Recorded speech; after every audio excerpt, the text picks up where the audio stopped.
This is the third in a series of 5 lectures. We discussed the American Revolution. We discussed the Constitution of the United States. We will today discuss slavery in the United States and resistance to it. When we meet next week, our subject will be the Abolitionist Movement.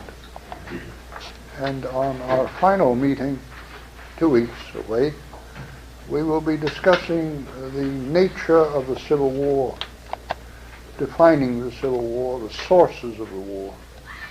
If we have enough time, I'll say something about the conduct of the war.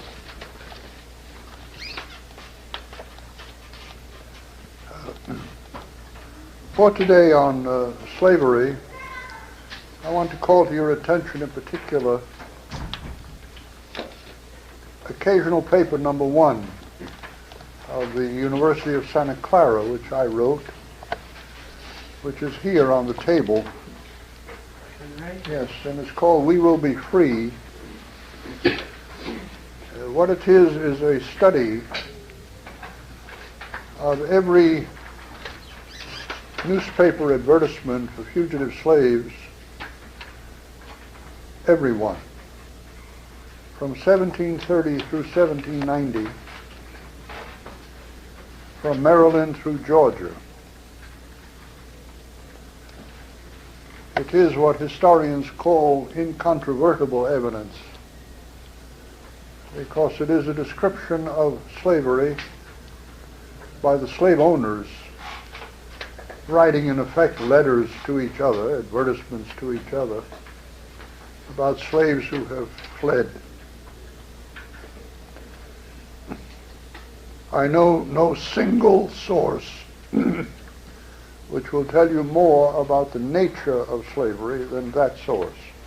The book that Columbia University Press published in 1943 and has been republished many times, American Negro Slave Revolts, is a very full discussion of the nature of slavery and particularly the resistance to it, which at the time that was published in 1943 was an unknown subject. There is a useful study of the institution by Kenneth Stamp, spelled with 2 P's. It shows how important his family is. He's a professor emeritus at Berkeley. You know what Abe Lincoln said about his wife, Mary Todd, who came of a very distinguished family. He pointed out that God found 1 D enough, but the Todds require 2 Ds. And so it is with Stamp. But his book called The Peculiar Institution is a good book. There is, of course, an enormous literature on this. And through about 1980, all of it is included in the bibliographical chapter to the 40th anniversary edition of American Negro Slave Revolts, which is behind me. I'll have something to say about suggested authors and readings for the Abolitionist Movement when we finish. We will now discuss slavery in the United States. I find it is important to tell people that all people have been slaves. Many people in the United States, I think particularly white people, think that only Afro-American people or African people have been slaves. This, of course, is nonsense. All people of whom we have any record in history were at one point or another in their history slaves. The very word slave is, of course, Slav.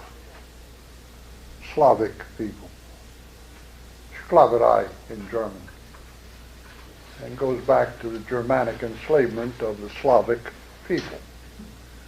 Hence we get the word slave. There is only one people in the history of the world, so far as we know, who ever freed themselves from slavery. Freed themselves from slavery. That's the black people of Haiti. who are in the middle of a revolution again. That took 14 years of enormous struggle.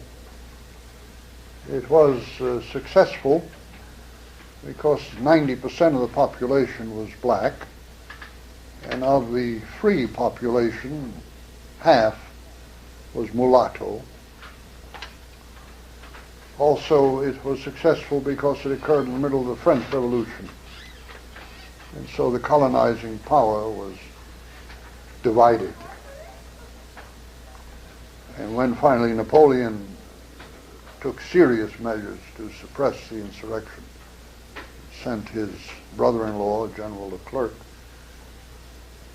he was defeated. And in 1804, the independence of Haiti was established. There's only one other people who ever freed themselves. That's the Hebrew people. That doesn't really count because they had the help of God. We're told. So the singular reality of the Haitian success remains. Slavery then is a very ancient institution, ubiquitous, universal. It had about died in the Middle Ages with the presence of feudalism and fiefment rather than enslavement, although there were very considerable remnants of actual chattel slavery, including in Rome, for example. But it was vestigial, but known as a form of subjugation. The return of the system of slavery comes with the ravishment of Africa by Western Europe. First the Iberian powers, Spain and Portugal, and then the other commercial powers as they begin to grow, the Dutch, the French, the British. This process of the conquest of Africa and the enslavement of its people, in the first case bringing them to Europe for labor. The Portuguese in particular brought them. For instance, Lisbon was 1/3 African at the time of the great earthquake of 1513, which is one of the reasons the Iberian people are so much darker than the French people, for example. But the development of slavery on a massive scale involves the transportation of the slaves to the recently, what we say, discovered New World. The process of falling upon Africa, of course, is well known in ancient history and medieval history, but the kind of rediscovery of it and the falling upon it, the making of renewed war upon the African continent, is part of the same phenomenon as the European conquest of the New World, and occurs also in the 15th century. That is to say, it is part of the transition from feudalism to capitalism. And with that transition, the development of a technology which made possible such navigation, such conquest, and such voyages of so-called discovery. So it is the seeking of new markets, of raw materials, and of the labor which makes the earth fruitful, without which it is sterile. The searching of these resources and capacities by the new mercantile bourgeoisie in the process of its own revolution against feudalism. And there is a dialectic here. That is, the urge and the searching as part of the transition, And the achievement of the objective is part of enhancing the capacity of those who are making the transition. And thus one sees, and this is a point I wish to emphasize, historically the organic connection between the rape of Africa and the enslavement of its people and the development of capitalism.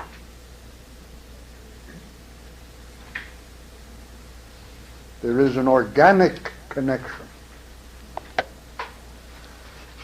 between the ravishment of the African and the creation of capitalism. This is what Marx means in the last chapter of the first volume of Capital, where he says that capital comes into the world oozing from each pore the sweat and the blood of the African. And where he adds that the bricks of Liverpool and Bristol and London are cemented one to the other with the sweat of the African. This organic connection between the superexploitation and oppression of the African peoples and capitalism is especially true of U.S. capitalism, because the international African slave trade was of decisive consequence in the development of a mercantile bourgeoisie in New England and in the Middle States and in the border states, what were to become states, Maryland and Virginia, Pennsylvania, Delaware, New Jersey, and New England.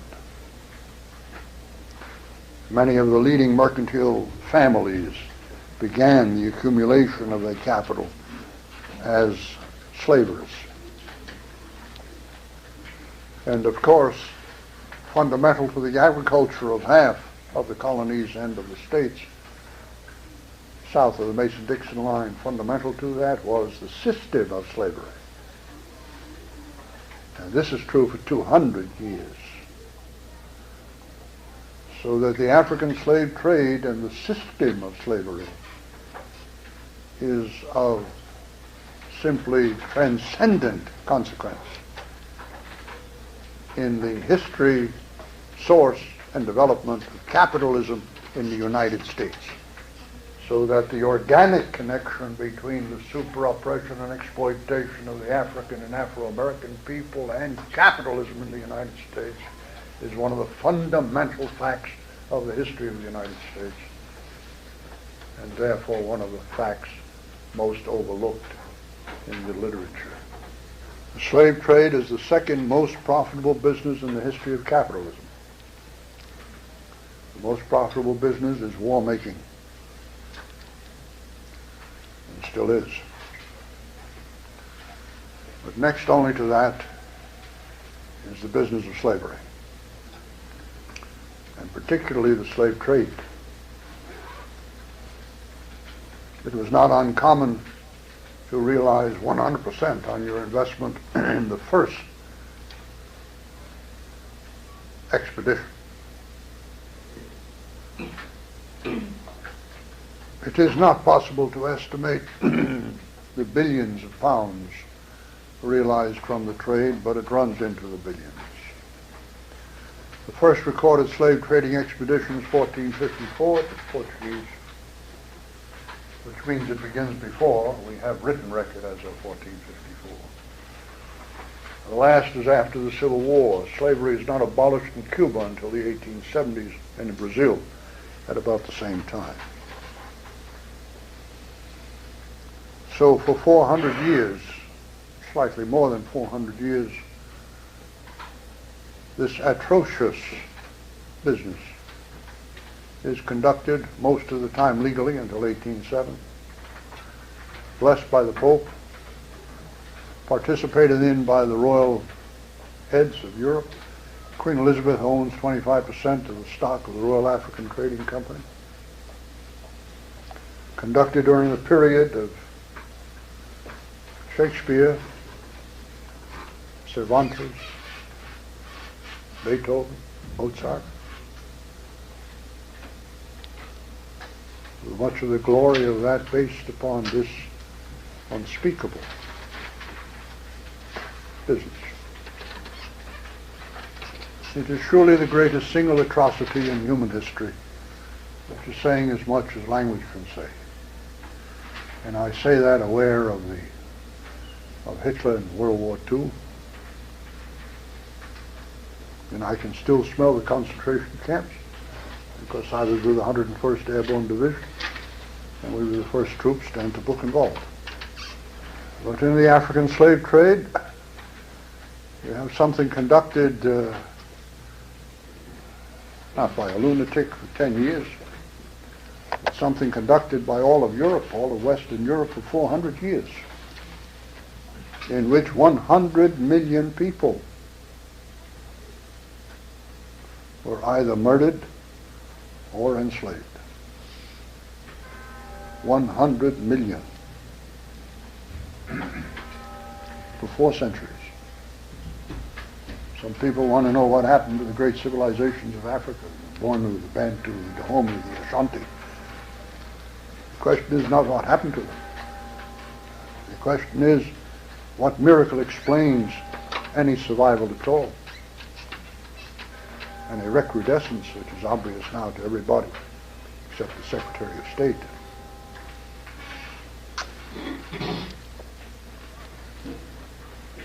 The definitive study of this horror was by the late Du Bois. His first published work, The Suppression of the African Slave Trade, published by Harvard in 1896. Du Bois estimated that 10 million made it alive. He wasn't sure, nobody is sure, how many died in the wars in Africa, in the long trek over the land until you got to the port, in the barracoons, which were ruthless concentration camps in which the slaves were held until the ships came, and then in the unspeakable Middle Passage. But it's at least 7, probably 9 for one, so it's about 80 or 90 million dead.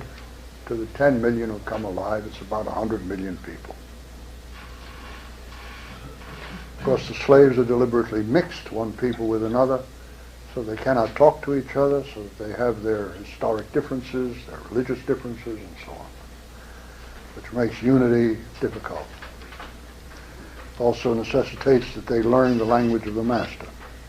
How is this horror rationalized? Is a Christian Europe. God save the word. The first rationalization is that the people to whom this is being done are not human. Are not human. This is a very important point. First rationalization is not racism. It is not that those we enslave are genetically, permanently, significantly, immutably, biologically inferior to us, especially mentally, which is what racism is. But it is that they are not human.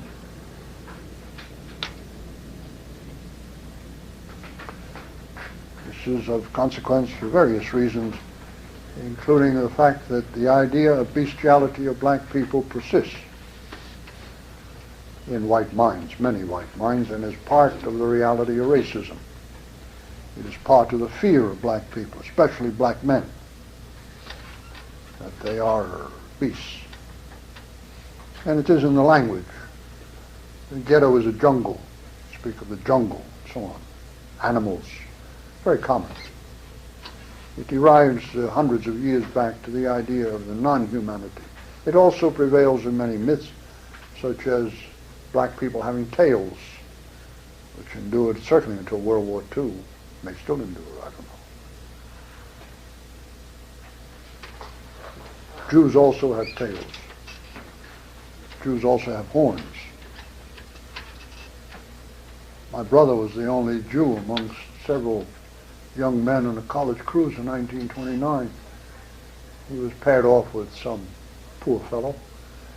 And when they went to retire, this fellow was sitting on his cot and watching Alvin undress. It's 1929, New York University. Alvin thought, my God, what is this? And he said to this chap, What the hell are you looking at? The fellow said, I want to see your tail. 1929, college people in the city of New York.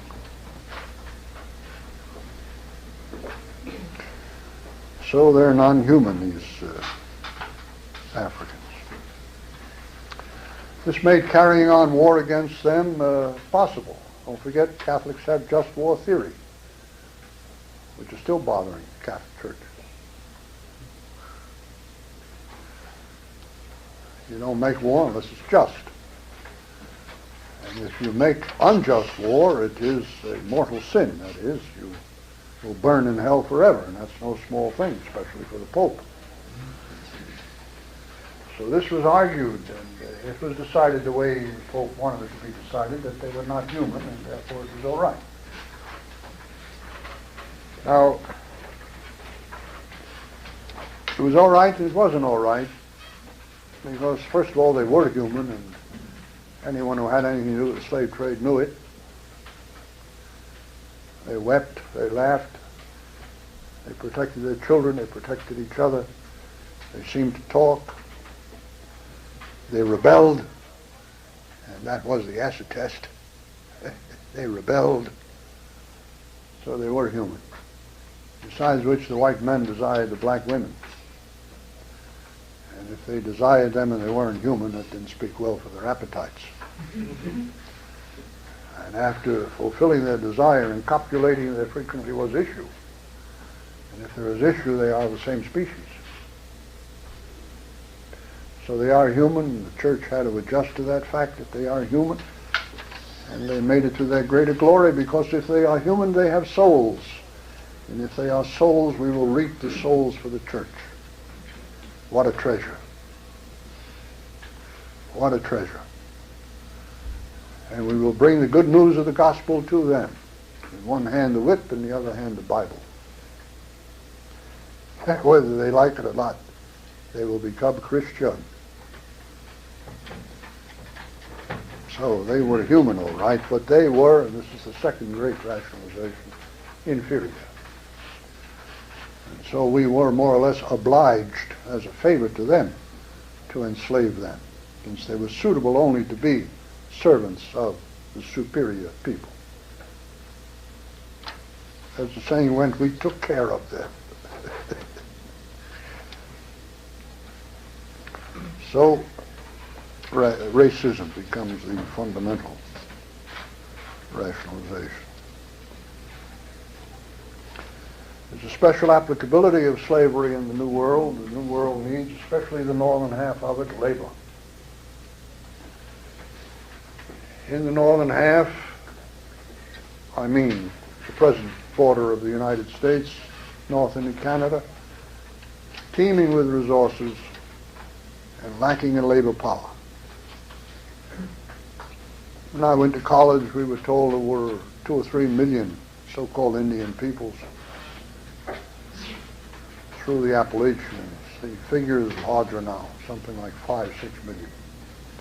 Whatever it is still small, because only half of that can be put to labor, if you can put them to labor. And you have a whole continent to put to labor, so that you don't need 1 or 2 million from Canada down to Florida, and from the Atlantic 200 or 300 miles inland. It's just a drop in the bucket. You need millions and millions.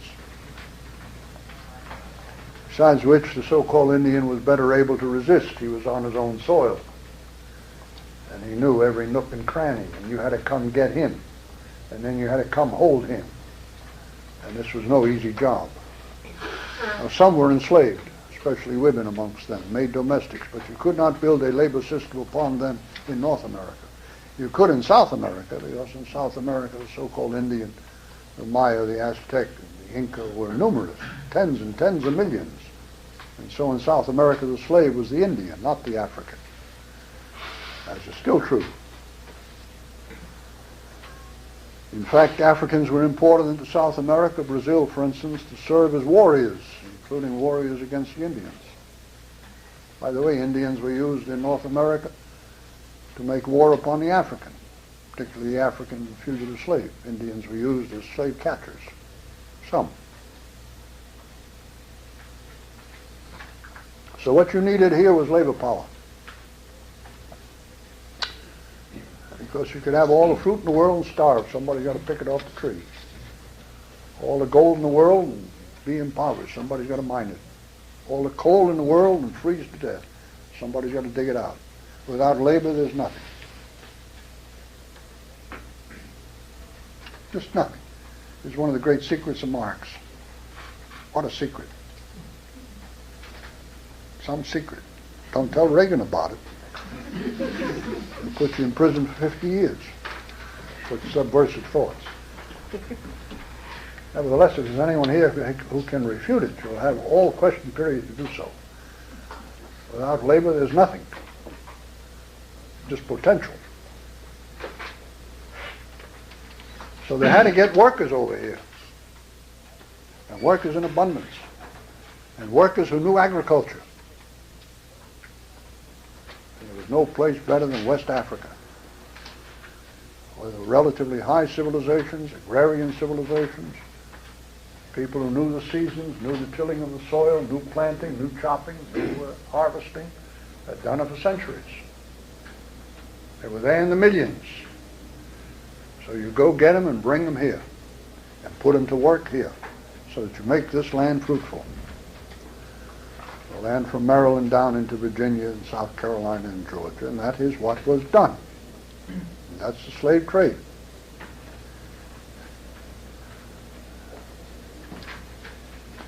So it is especially consequential to the New World, and particularly to the United States. By about 1720, 1/3 the population of the southern colonies is made up of slaves. And from 1720 until 1986, 1/3 the population of the South at least is made up of Afro-American people. Most of the southern colonies and states did not have a black majority, but some did. Mississippi did, and South Carolina did. Most did not. But at least 1/3 consisted of slaves, an enormous percentage. And they were about 60% of the working population. And upon them was based the great crops of the South. Early on, indigo, before the discovery of chemical dyes, rice, sugar, tobacco, hemp, and cotton. Who can estimate the wealth derived from the soil by this labor? Billions and billions and billions of dollars. For hundreds of years, unpaid. What a bonanza. By the time of the first census, there were about 750,000 slaves.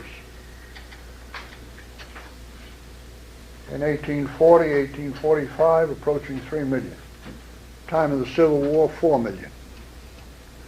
Time of the Civil War, 4 million slaves. 1860 census, 4 million slaves, 500,000 free Negroes, they're called. 250,000 in the North, 250,000 in the South. 4.5 million total. And that figure is 1/3 the population of the South. What kind of a slavery was it? It wasn't ancient slavery. It wasn't household slavery. It wasn't domestic slavery. It was fundamentally plantation commercial slavery. Plantation commercial slavery, with the raising of cash crops, annual crops, for sale on a world capitalist market. On a world capitalist market. Dependent upon that market. Serviced by the mercantile bourgeoisie, their insurance factors, dependent upon that bourgeoisie, and the bourgeoisie in a way mutually dependent upon it for a fundamental feature of its business. What's a slave worth? A full hand, $1,860, $1,000. What do I mean by a full hand? A full productive hand. They call them a full hand. 3/4 hand, half hand, quarter hand. A good working male, about $1,000. 1830, middle of the Depression, around $400. And it ranged from about $400 to $1,000 each. Each.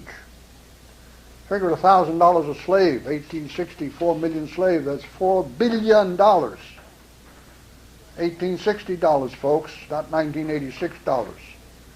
What's $4 billion worth now? $1860, I don't know. Probably the national debt. That's just the value of the slaves. Add to that the value of the products, of the cotton, of the rice, the sugar, of the tobacco, of the hemp, of the lumber, of the gold. Billions of dollars. And the real estate owned by the slave owners. The tools, the horses, the mules, the cattle.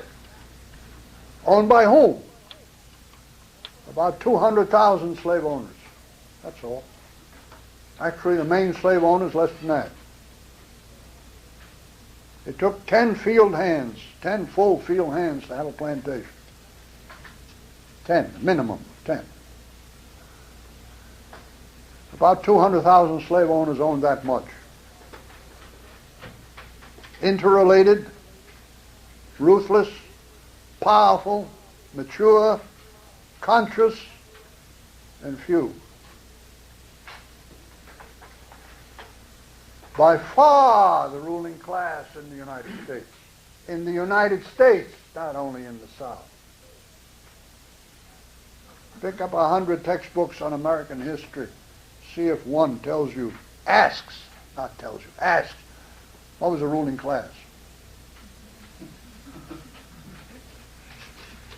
You'll be looking and looking and looking. Nobody asks that question. Not how can you write history without answering the question, let alone asking the question. The answer to the question is, certainly until 1850, the slaveholding class. They dominate both political parties. They have a preferred party, the Democratic, but they dominate both of them. They dominate the Congress. They dominate the Supreme Court, the presidency, foreign policy, the newspapers, the universities, the textbooks, the bestsellers, the churches. If they're not the ruling class, I'm J. Edgar Hoover. What the hell is a ruling class? Except those who own everything, control everything. That's what the slaveholding class did. Of course they had competition. Every ruling class has competition. Marcos had competition. But they're in charge. They're ruling. So it's this commercial, cash, annual crop raised by these relatively few slave owners who rule not only in Mississippi, they rule in Washington. A vested interest, very class conscious, very mature, very powerful, very arrogant, and steeped in racism and elitism. Now you can begin to think of what it meant to be a slave in the United States. Because the only way to understand slavery is to mentally make yourself a slave. What did it mean to be a slave in the middle of this system that I have briefly described to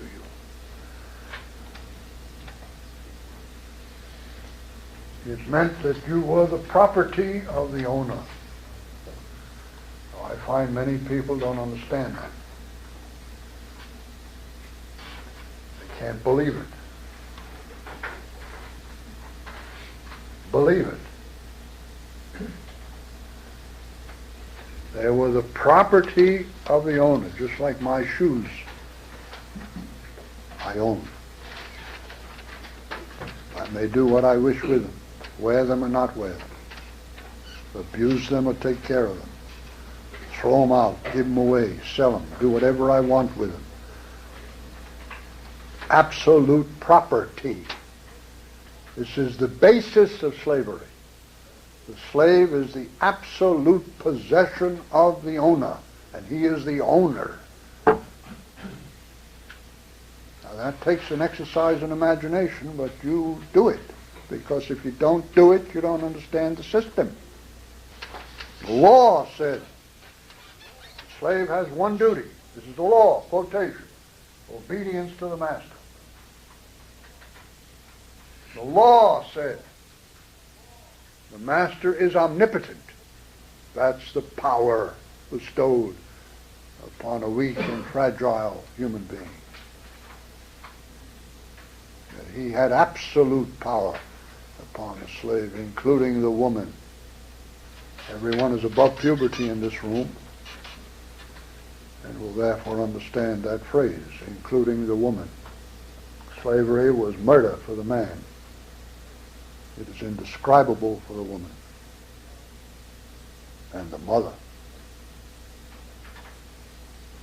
who did not possess a child, let alone a body, and the family, with the parents seeking to the best of their ability to make something of a family, and each member of the family owned by the master, who may very well be the father, subject to separation at his whim and his will, and at his death, almost certainly separated. And in the face of this, fighting like hell, keep some semblance of a family. If not a natural biological family, a family. It's a black spiritual. I feel like a motherless child. Slave worked from Can-See to Can-See, as the slave said. Can-See to Can-See. About 13 hours in the winter, 14, 15 hours in the summer, 6 days a week. One of the lightest punishments was to work on Sunday. But normally you worked 6 days a week. You were blown out by a bugle or a bell or something that made noise 40 or 50 minutes before dawn. Took care of your morning needs and lined up like in the army. I'm talking about a major plantation. Called out so that they knew you were all present, and then you had your allotted task, as it was called, your task. If it was picking time, you had a cotton bag over your shoulder and a basket that you put at one end of the aisle assigned to you. Up and down you went, and you pick cotton. Picking cotton is difficult. The bowl is stubborn. And normally, if you're a normal height, you have to bend about 2/3. So you bend 2/3, 14 hours a day, picking the goddamn thing out and throwing it into the bag. When you get to the end, you throw it in the basket. Then you move the basket and do the whole goddamn thing over again and have a half hour for lunch. And then when dusk approaches, as the bell sounds and the work is over, and you line up and you weigh in. And if you haven't completed the task that you've been assigned, 100 pounds of cotton, 120 pounds of cotton, whatever it is a day, you're beaten then and there. It was the first time you failed that week, maybe 10, 15 lashes. Second time, 30 lashes. Fourth time, God knows what would happen. And you stumbled back to the hut. 12 by 14 feet. The average was 6 people in the hut. No furniture. You prepared your evening meal, which was fatback and cornmeal. So-called hoe cake. You put the cornmeal at the working end of the hoe, put the hoe in the fire, and cooked it to the consistency you liked. Put in some water, and that was the hoe cake. And that's what you ate. It was supplemented depending upon the way you lived. It might be fatback. It might be herring, especially rotten herring, salt herring, grown for the slave market. You get some protein. And in various places what you were allowed to raise in your spare time, that is on Sunday. You might have a garden, somebody might have a garden, the old people might take care of the garden. You get some tomatoes. Or on Sunday what you could hunt, what you could catch. You didn't have any weapons, but you'd set traps. And you could fish. And so you might eat fish depending upon where you lived. The basic ration rationed out to you by the master. There was a full ration for a full worker, a three-quarter ration, a half ration, and a quarter ration. You got depending upon your productivity. You got also depending upon the economics of the period. It was boom and bust. When things were bad, you ate less. When things were better, you ate normal. That is, you ate what I told you. You slept on the floor or on straw matting. Yes, if he beats you for no reason at all, God loves you something terrific. If you stand it and retain your faith. Whole books were written, Sermons for Slaves, Bishop William Meade, for instance, which explains this, excuse the expression, Christianity. Customs and habits were fundamental to control. How the slave walked, not quite erect, with some shuffle. How he talked, badly, to whites, full of mispronunciations, one-syllable words, ridiculously used. How he got out of the way when the white came. How he left the room this way. How he never stopped the conversation, the white stopped the conversation. He never started the conversation, the white started the conversation.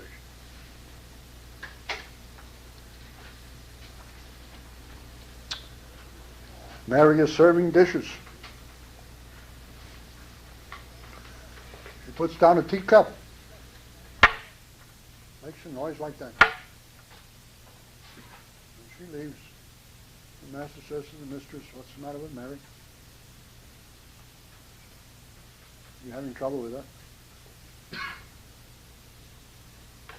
She made noise when she put the plate down. She knows she's not supposed to make noise. Why did she make noise? I want you to talk to her, you understand? Nip it in the bud. I want to know what the problem is. She knows to put the cup down quietly, and she didn't. Find out why. Let me know. Now, this is the Bible Belt, you understand? Everybody is very pious, as religious as Reagan. Can't pray enough, which is true. With what he does, he can't pray enough.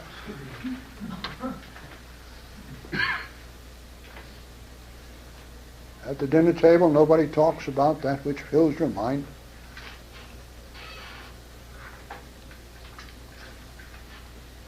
Sam looks very much like your brother. He even takes after you a little, my darling. You don't say that. But she knows you're thinking that. And she knows what you're thinking is true. She dare not follow your example. She is on a pedestal and is going to stay there unless I break her neck. And the one thing she dare not do is copy me. She knows that very well. Therefore, every once in a while, she does. And she knows that I know it. But she knows that I probably won't say it. Because it's a scandal. Oh, it was a Christian household, I'm telling you. Particularly when the boys reach puberty. At about 13. Slaves were forbidden to do anything at all, really, by law. They couldn't go anywhere without written permission. They couldn't read, they couldn't write. Forbidden by law. Couldn't own a horse, couldn't own a weapon, couldn't own a club. By law. There's really nothing they could do except with the written permission of the master. They couldn't meet, 3 or more slaves could not meet daytime or nighttime without a master being present or an agent of the master. Tied hand and foot. And if uppity, tied in fact, as you will see, if you will read what I call to your attention, with iron chains, with neck bolts, with rings around the head, with handcuffs, with iron balls on the ankles, and scarified in the back, branded in the buttocks. You know, that maniac William Buckley wants homosexuals to be tattooed on the buttocks. Hitler used to have an initial on the back of the uniform of homosexuals. You know, Hitler executed all homosexuals, about 300,000. Someone wrote in the Chronicle that Buckley has an interesting idea, but he wants to add something, that one should put a swastika on Buckley's forehead. Great idea. Great. Great. I'm ready. I volunteer. So the machinery of control is full. Now that's the system. And the reason for the system is profit. It exists in order to make profit. The system is a profit-making system. Don't forget that. The whole point of the system. Of course, all slavery is sexual. And part of this is sexual. But that's not the main thing. Slavery is labor. Labor is value. Surplus value. The production of surplus value. They were producing commodities for sale on a world market for profit. And the plantation was a business. And the planters were in business to make money. And they made millions. Now, a characteristic of this system was not acquiescence, but resistance.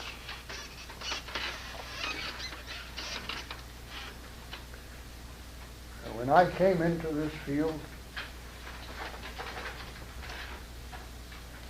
almost 50 years ago, the agreement was the other way, that it was acquiescence. That agreement no longer exists. It was resistance, not acquiescence.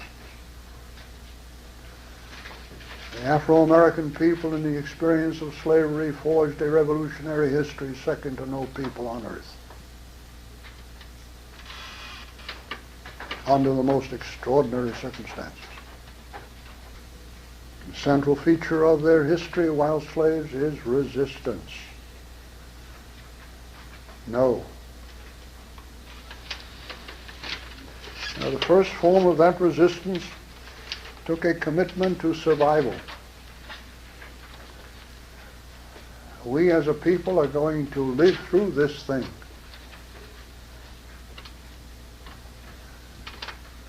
Just by being around, we bother Charlie. Is that still said? There are a couple of black people in the room. This chap in the rear. Is that still said commonly amongst black men? Just by being around, we bother Charlie? Is that said? Yeah. You hear it once in a while. I lived in the South for many years, and that was a very common expression. Just by being around, we bother Charlie. One of the sources of that is the slave. Just by surviving, we spit in his face. Not all people survive slavery. The original inhabitants of Cuba were exterminated to the last man, woman, and child. None left. There's some slight intermixture of the original Indian. They're gone. The original inhabitants of Haiti, gone. To the last child. Not uncommon that the Afro-Americans survived. And that was a kind of folk resistance. Now, there were two great forms of resistance. One was individual and the other was collective. I've described these at length in the book I mentioned to you, very briefly now. And if there are questions, you'll ask them. One of the most common forms of resistance, particularly in the early period, I don't know why, it tends to become less common in the 19th century. The papers are filled with it earlier, and the court reports, is poison. Poison. The slaves prepared the food. As Richard Wright once said to me, when he was working in the Waldorf Astoria, what we put in the soup is anybody's guess.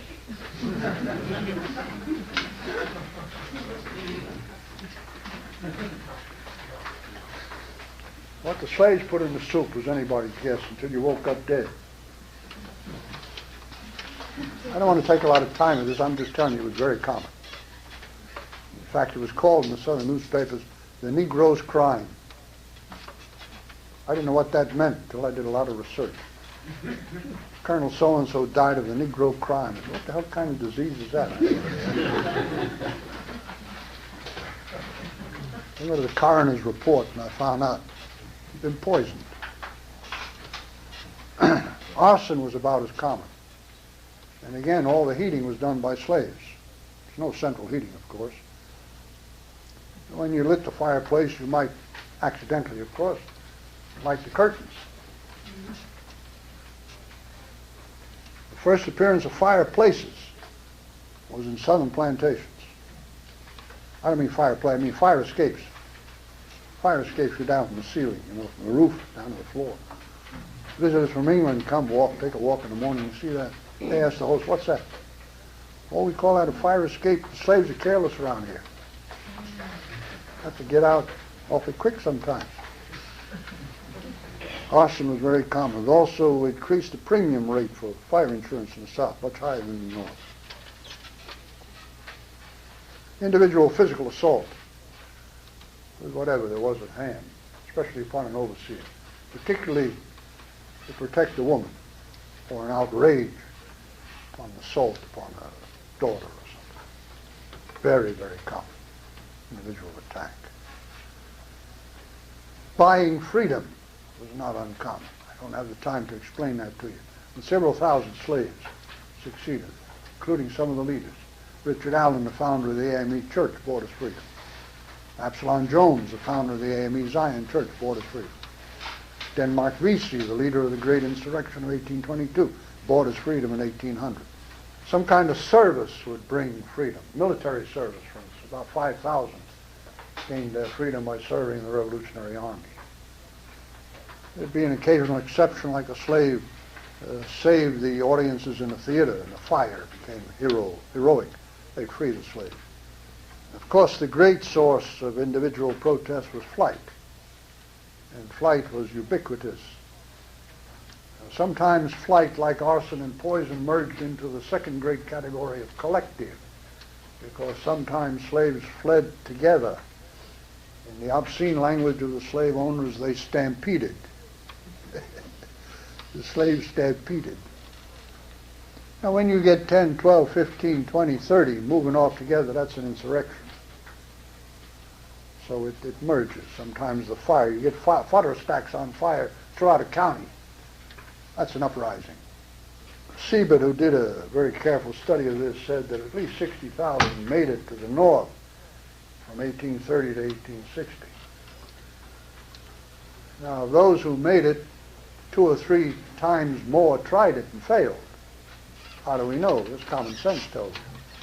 And we have individual biographies. Douglas tried 3 times before he made it, for instance. And then there was not only flight to the north, there was flight to Florida, flight to the swamps, and so on. That brings me to another collective form, which was Maroons. I wrote about Maroons in the book To Be Free, which is out of print. But that also appeared in the Journal of Negro History, and it's been reprinted in various books, that chapter. Maroons within the present limits of the United States. If you look in the dictionary under the word Maroons, you will find the following. Maroons. Outlying fugitive slave, occurring in the 16th, 17th century in the Dutch, French, and British West Indies. The chronological limitation and the geographical limitation are false in the dictionary. They have not yet corrected it, despite what Aptheker wrote. See, I am not omnipotent yet. But I'm telling you that it's a mistake. And there were Maroons in Virginia, in North Carolina, South Carolina, and from the beginning of slavery, they formed settlements. And it's a very interesting development. And I described it in the sources I mentioned.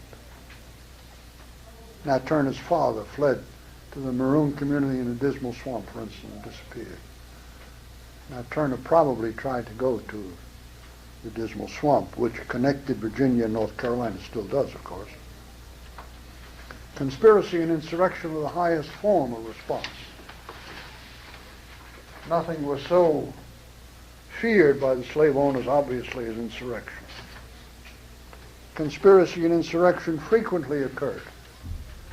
It is detailed in the book on American Negro slave revolts, which explains why they occurred at certain periods. They occurred in waves, and sometimes really were challenging to the whole system. 1739 in South Carolina, 1800 in Virginia, 1822 in South Carolina, 1831 in Virginia, and so on. Sometimes involving hundreds, sometimes thousands. Great revolutionary efforts, all suppressed mercilessly, with many having nothing to do with insurrection, hanged or burned or broken on the wheel, or heads cut off and displayed in the country place. Monstrous punishments. The conclusion is that the system of slavery, which was universal here and lasted for centuries, was never acquiesced in, was resisted in every ingenious and open way, individually and collectively, silently and loudly, and never was lost the hope of Jubilee. Never. It fills the songs, it fills the stories, it fills the poetry, it fills what one slave told another. Freedom and free land, one slave wrote to another. We will be free. That's the quotation on that occasional paper. That's from a fugitive slave who said to the face of the slave owner, "We will be free." And the slave owner reports that in the advertisement. So brazen is he that he looked me in the face and said, "We will be free." And he has again disappeared. That's a tremendous phrase. We will be free.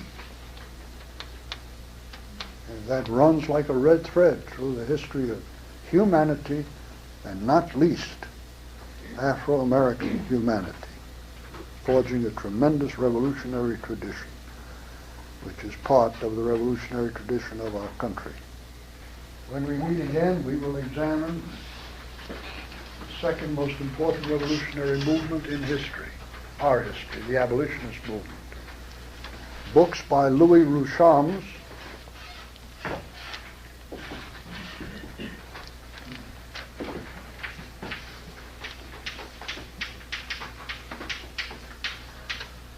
who's now gone. He was a very fine scholar and a very fine human being. You look him up in a card catalog, anything he did was good. He also was one of the editors of the Correspondence of Garrison. He did a book called The Abolitionist, which is a book of readings, is quite good. Less valuable but useful is a book on the anti-slavery movement by Filler. Louis. And very opinionated, frequently with, I think, altogether wrong points of view, but filled with information. There's a book called Anti-Slavery. It's one of these coffee table books, double column, enormous. I don't know how many words it has. By Dumont. Dwight Lowell Dumont. Anyone who's especially interested will examine his colossal book, which is filled with illustrations, contemporary illustrations, which themselves are very interesting. I did And Why Not Every Man, a documentary history of the struggle against slavery, which is here. And in my book, To Be Free, I have some important work, including a study of what's called militant abolitionism. And in volume 1 of the documentary history, you'll find a very great deal of my work on the abolitionist movement. I'm now doing a book which is devoted to an analysis of the abolitionist movement. All right. I'm done. We'll rest. And you'll ask me questions. Any comment or question that you have, including bibliographical, please feel free to ask what you wish. Please. Yes. We were talking about the Christian religion being put on the slaves as another way of enslaving them. Has the Christian religion ever been progressive in the black community after they adapted it to their own? It's almost always progressive. And it was progressive in slavery, that is their Christianity, which I should have made clear. It's developed at length in the Slave Revolt book. Christianity, like all religions, has two streams, the prophetic and the priestly, the revolutionary and the conservative. Christianity begins as a slave's religion. And so it has a fierce revolutionary current, as is seen in Latin America today. It's especially true of black religion. Black theology has been liberation theology. And the slaves had their own religion. Nat Turner was religious. And Jefferson Davis was religious. Slavery of the origin of the slaves was a militant one. He made of one blood all nations of the world. The last will be first, and the first shall be last. He drove the money changers from the temple. He so loved the slaves that he helped them flee. And he so hated the slave owners that he drowned them, every one. In heaven there are no chains. There is only freedom. That's one tradition of Christianity. So a fundamental theme in the Christianity of oppressed people, and particularly black people, is the struggle against injustice. It, of course, permeates Jewish religion, the religion of Jeremiah. Let justice be done, though the heavens fall. That's a Jewish prophet.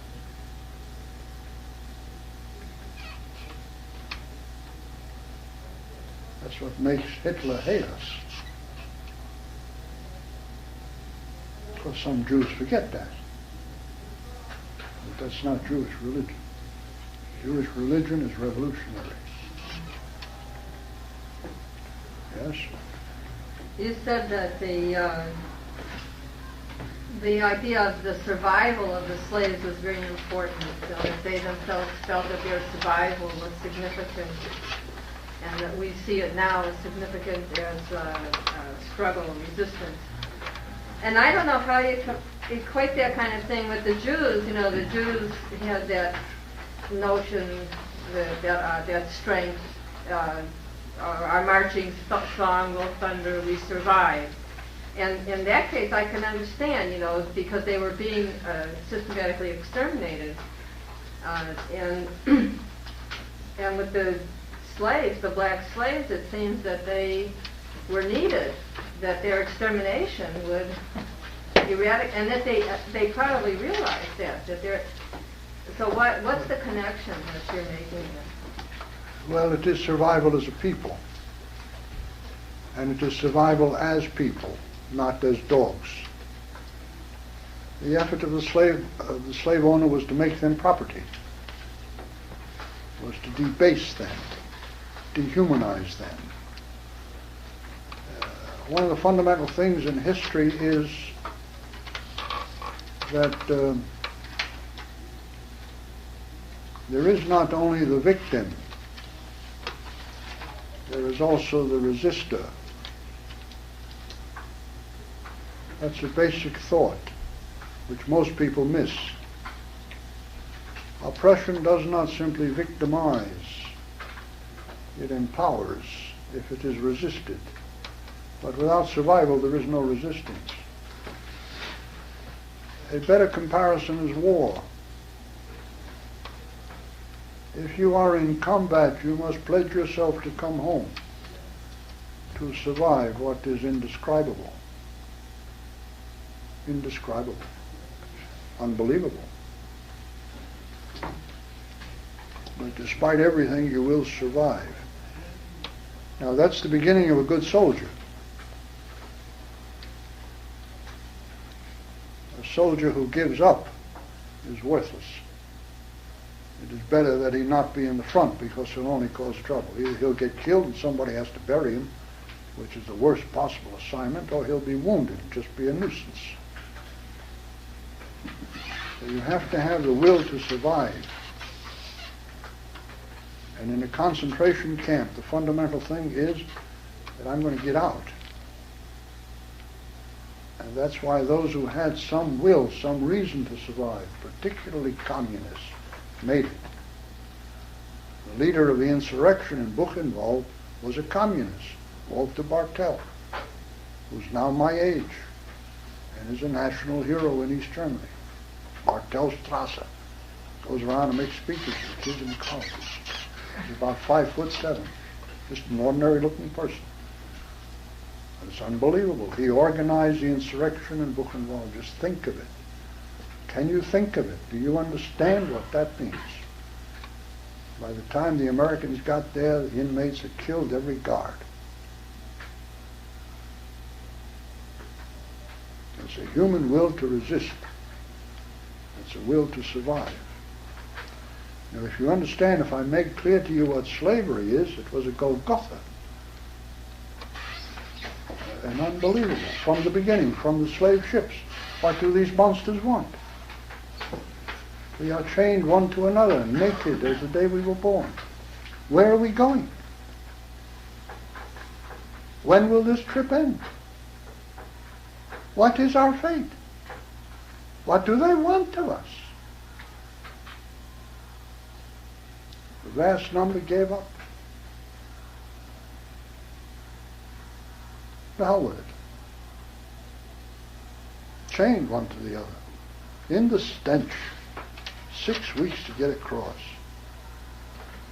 Every 2 weeks they'd wash out the deck and take you up on the top. And under lash they'd exercise you to keep you living. And then put you back in the shackle. And you go back in the shackle. But I'm going to go to the end of this trip. Whatever the hell the end is, I'm going to make the end of the trip. I'm going to live for these sons of bitches. Now without that, there's nothing. And you can have just giving up, just to hell with it. And it's a tremendous temptation. It's a temptation. Suicide is a temptation under such circumstances. To hell with it. Nothing can be worse than this. I haven't slept in 3 days. I can't hear myself. My best friend's dead. Nothing but a blob of soap.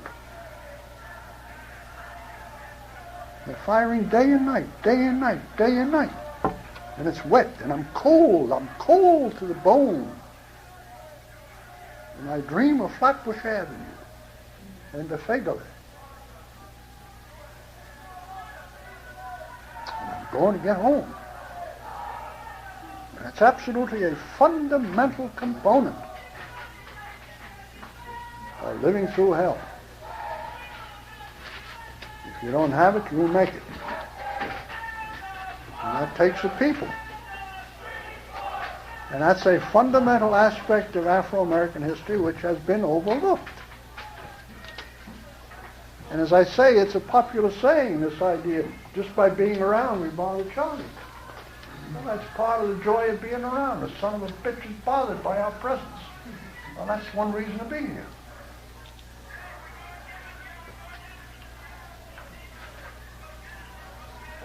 And then with the work that he wants us to do, well, we'll fix him on that. We'll flee, we'll burn his house, we'll poison his soup, we'll cause him as much trouble as possible.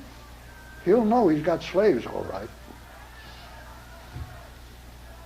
That's part of the history, without which you cannot understand this goddamn institution. Now, a tenured professor at Vassar writes a book called Slavery, Elkins.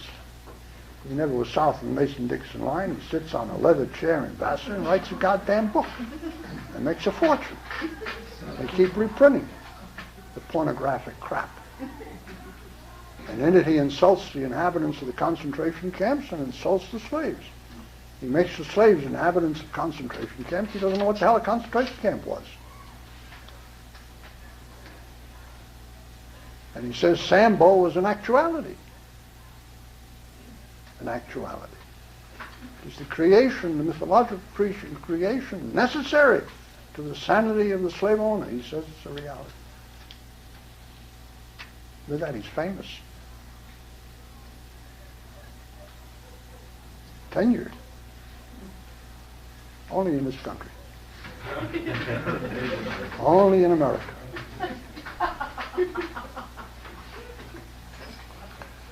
I once gave a lecture on slavery for the history department of Johns Hopkins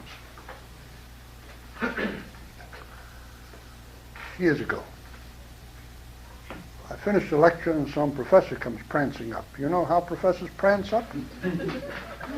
This one comes prancing up. The pipe is in his pocket.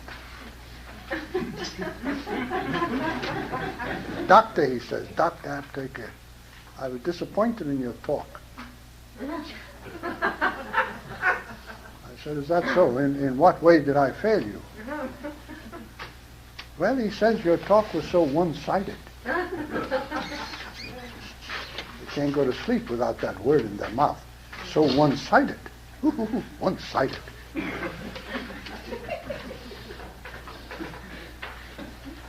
Didn't have a good word to say about slavery. I said, suppose the medical school had invited me to speak at Johns Hopkins. Suppose I was an MD instead of a PhD. I was speaking on cancer. At the end of the lecture, would you come up and tell me I was one-sided? I didn't have anything good to say about cancer. Oh, he turned away from me. He can't talk to me. I'm obviously not a professor. I'm one-sided indeed. I said, well, listen, I said, I can think of something good I can say about cancer. He comes back, he says, what is it? I said, cancer killed Bilbo. He just died of cancer of the mouth, son of a bitch. I said, I can think of something good I can say about cancer. Oh, he says, he can't talk to me. That's right, he can't talk to me. And just between you and me, to hell with him. Yes. Were there any experiments in industrial slavery? Yes. Were there any experiments in industrial slavery? Yes, and they were experiments. There's a book on that by Robert Starobin.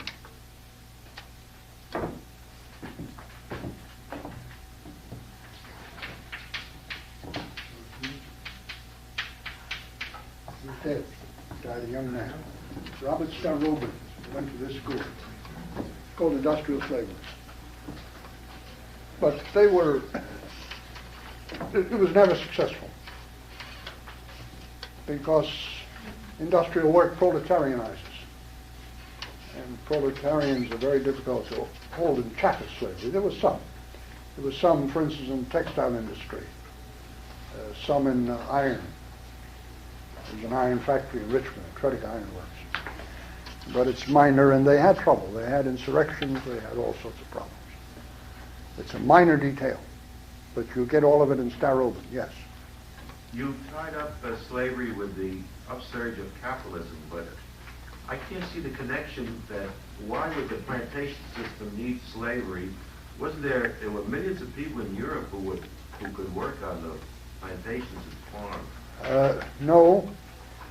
There were millions of people who came to the New World, but there was not slavery in Europe. And you'd have a hell of a time making chattel slaves out of people who were not slaves. No, I didn't mean to make them slaves, but they could work the plantation. Well, but forced labor was infinitely more profitable. Infinitely more profitable. They tried other forms of labor, and they found forced labor to be worth much more. In addition, you couldn't take millions. Millions came to the north. In the beginning, hundreds of thousands. But you must not denude the goose that lays the golden egg. And the millions in Europe make Europe fruitful. You cannot denude Europe. You can denude Africa. Right? But you can't do that to France. If you take the peasantry of France and put them in Virginia, who's going to grow crops in France? And then what the hell is that to Louis XIV? What's Virginia? He's the king of France. He needs the peasants where they are, doesn't he? Certainly. Now, England has a surplus population and worries about security. They're afraid of chaos, that is, uprising. Queen Elizabeth was very, very afraid. They had the poor laws, and that's the time of the enclosures, you remember. Sir Thomas More's Utopias, 1513. It opens with, Sir Thomas More Utopia opens, the sheep in these strange days eat men. It's the opening line, almost word for word. The sheep in these strange days eat men. What is he talking about? The enclosure movements. You see? And so they become excess, and you have to get rid of them. And they sent that criminal class, of course, to the New World. I assume you know that. Further question? Yes. Pardon me, there's a man behind you. I'll go to you in a second. Yeah, Go ahead. you noted briefly the I'm not hearing you. The revisionism recently about the horrors of slavery in the United States. I mean, there's a whole trend around that. It's minimized and all thing, but to me, it's like one of the things that always perplexed me was the fact that in the United States it was so horrible, where it took root here, and the racism, the horror of it all is unique in the sense of the history of the world, and just in a period like we mentioned, like it didn't take place in Europe, and you mentioned even in South America, it didn't have the heinous form that it has here. Pretty bad. Yeah, is there any But it was, the why? racism in South America is against the Indian and the African, and very little to be preferred. Very little to be say one's better than another, worse than another. I would hesitate to say that. It's bad enough. And So basically the idea here was because of the economic and the religious reasons that economic. special here? No, the religious is superstructural and serves as justification. The fundamental thing is production. It's not just economic, it's production. It's a way to produce. And the system is called slaveholding. It's a slaveholding system. It's not called the Magnolia system or a molasses system or a moonlight system. It's called the slaveholding system. And that's because that's fundamental to the economy. Slave labor, slave holders, and that's the basic economy. Of course, there's other forms. There are also non-slave farms and so on. But the basic form and the ruling form is the slave-owning class. And the depth of the racism is, you're quite right, profound, because it had so enormous a function to rationalize the fundamental system. Further question? Yes? Yes? Oh, pardon me. This woman was next. I'll get to you, Paul. Yes? It's a hypothetical question. I have a motive in asking this question. What if there had been no source of labor for the New World that was suitable for the type of enterprise that was conducted? What would have happened? Also, what is the relationship of the black people in America today? What wealth do they create? It has apparently, the situation has changed in America, and also is not the situation in South Africa very comparable to the situation in the... Well, on the first question, it is a question of conjecture. You want to know what would have happened if something didn't happen. Well, that's not history. I have enough trouble telling you what did happen, let alone what might have happened if something else happened. I don't know. But if there was no labor here, there would have been nothing here. There's no labor, there's no civilization. So you'd have nothing. That I do know, and so that I tell you. Black people today, they're about 25, 26 million. They're overwhelmingly workers. There's about 16% unemployment among the adults. There's about 40 to 50% unemployment among the youth. But the vast majority are workers. And they're in every employ. They're more and more proletarianized. Proletarianization particularly occurs after World War II. And now black people are a proletarian people, and they're a fundamental part of the American working class. They constitute about 1/5 1/5, 20% of the working class, because they all work, practically, including women. All the women work, practically, as well as all the men. And so their contribution to the wealth of the country is colossal. I haven't seen any particular figures on it, but it's billions and billions of dollars.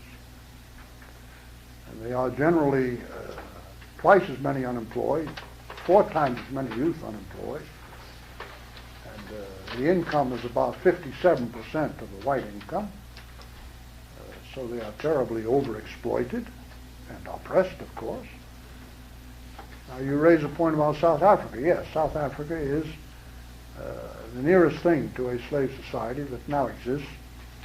And the propaganda of the ruling class in South Africa is word for word the propaganda of the ruling class of the slave South. It's an amazing similarity. I read both the speech, and you can read Calhoun's speech. You don't have to change a word. You have to put in South Carolina instead of South Africa, and that's all. Same rationalization, the same speech, the same everything. The same arrogance. You know, the way he stands there, it's like Calhoun stands there. Yes, it's a slave society, filled with racism. I was once on a bus in Switzerland, sitting next to a man. I started chatting with him. Where are you from? He says, South Africa. It's a white man. I said, there are terrible situations in South Africa. He became very defensive. But I'll never forget one thing he said to me. He said to me, how can you educate baboons?